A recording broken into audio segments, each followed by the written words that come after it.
magsimula sa ating klase, maaari po ba tayong magsitayo para sa panalangin? Pangunahan mo, Pinipining Crisel, sa ngalan naman ng Anak ng Espiritu Santo. Magandang araw sa inyong lahat. Bago kayo magsubo, pulutin muna natin ang mga kalat na nasa ating sahig. At pagkatapos, ihanay natin na mabuti ang ating mga upuan. At maaari na kayong umupo. At ngayon, itatala ko muna kung sino ang liban sa klase natin. Pag sinabi ko ang inyong pangalan, itaas mo lamang ang inyong kamay. Alansado, tapik, magaling, walang liban sa klase natin ngayon. Ngayon muna, makinig sa guro. Pangalawa, huwag maingay. At pangatlo, itaas niyo lamang ang inyong kamay kung may nais kayong sabihin. At ngayon, magbalik-aral muna tayo. Ano nga ba ang tinalakay natin kahapon? Ginoong Balinero? Tama. Ang tinalakay natin kahapon ay tungkol sa unemployment. Ano nga ba ang unemployment? Ang unemployment, ito ay may kakayahan tayo na magtrabaho, pero hindi pa tayo makakahanap ng trabaho. At ngayon, meron akong ipapakita sa inyo ng mga larawan. Tingnan niyo sa pisara.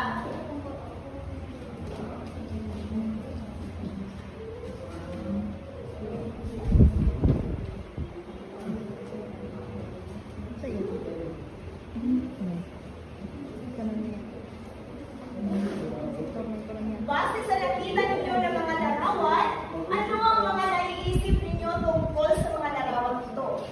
Paano ito nagpapakita ng koneksyon sa pagitan ng mga tao at bansa? Maaari ko bang malaman ang inyong sagutan, Binibining Althea? Tama! Ang mga larawan na nakikita ninyo ay kalakalan sa ibang bansa.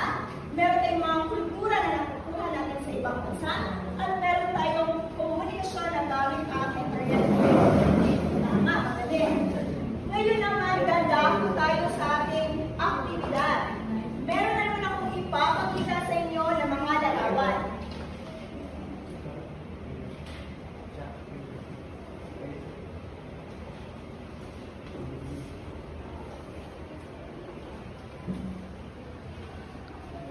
Ito ang aktibidad na gagawin natin. Hulaan mo, epekto ng globalisasyon, positibo o negatibo. Meron tayong 4 na larawan dito. Sa unang larawan, ano ang masasabi mo dito, Ginoong John Ray? Ito ba ay positibo o negatibo? Tama, ito ay negatibo.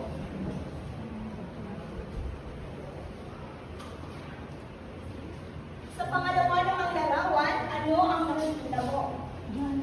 Ito ay positibo. At sa pangatlong larawan, ito ay negatibo. At sa pang-apat naman na larawan, ito ay positibo. Ngayon, may tanong ako sa inyo. Ano nga ba ang dulot ng globalisasyon sa ating lipunan? Bakit mahalagang malaman natin ang epekto na dulot nito? Paano natin ito napapahalagan sa kabila ng positibo at negatibong epekto ng globalisasyon?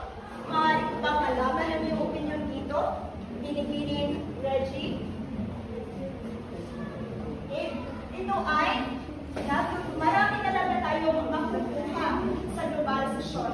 Kailangan natin mapahalagaan ito para magiging responsable tayo sa limang bagay.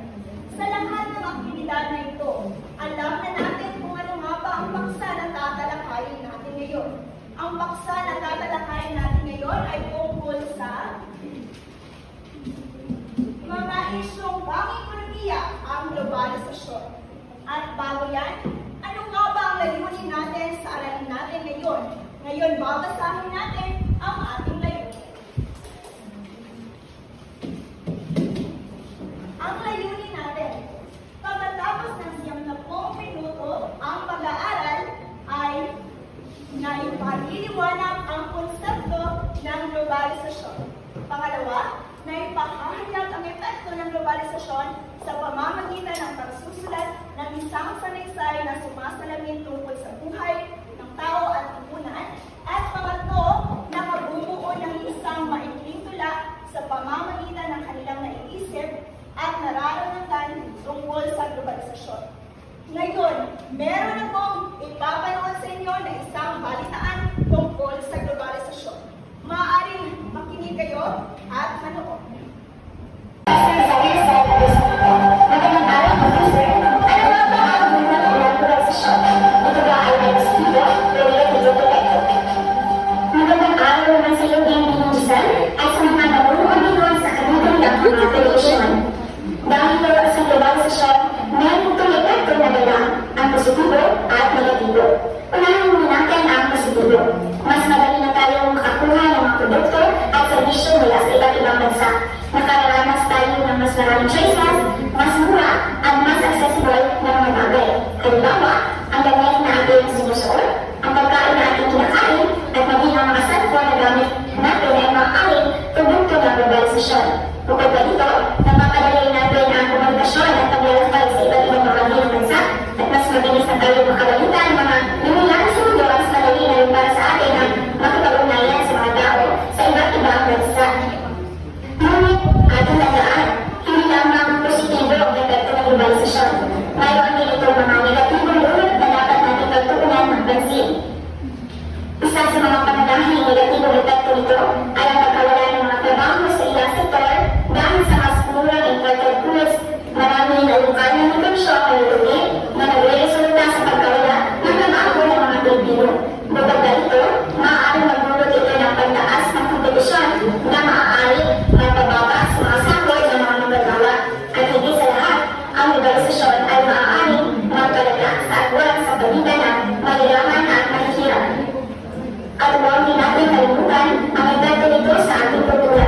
Dahil sa globalisasyon, mas expose na tayo sa mga kultura ng ibang bansa na maaaring magdulot ng pagkalimot o pagkawala ng ating sariling kultura at tradisyon. Kaya naman, mahalagang maunawaan natin ang globalisasyon na sa ngayon ay makapaganda tayo sa mga oportunidad at hamon na dala nito. Dapat natin bilangin na ang globalisasyon ay makakatulong sa pag-angat ng buhay ng lahat, hindi lamang ng ilan. Yun lamang po ang gusto kong sabihin sa inyo tungkol sa epekto ng globalisasyon. Balik sa iyo, Bienvenue Giselle. Maraming salamat, Professor, sa iyong magandang explanation tungkol sa globalisasyon. Sa mga susunod na araw, ating dadalawin ang iba't ibang aspeto ng globalisasyon. Mula sa ekonomiya hanggang sa militar at kultura, nakikita ang salitaan ng ating paglutulan at sa mga pinakabagong balita at informasyon. Ako po si Giselle Romero, dahil na maraming salamat po sa inyong pagdawa. Magandang araw.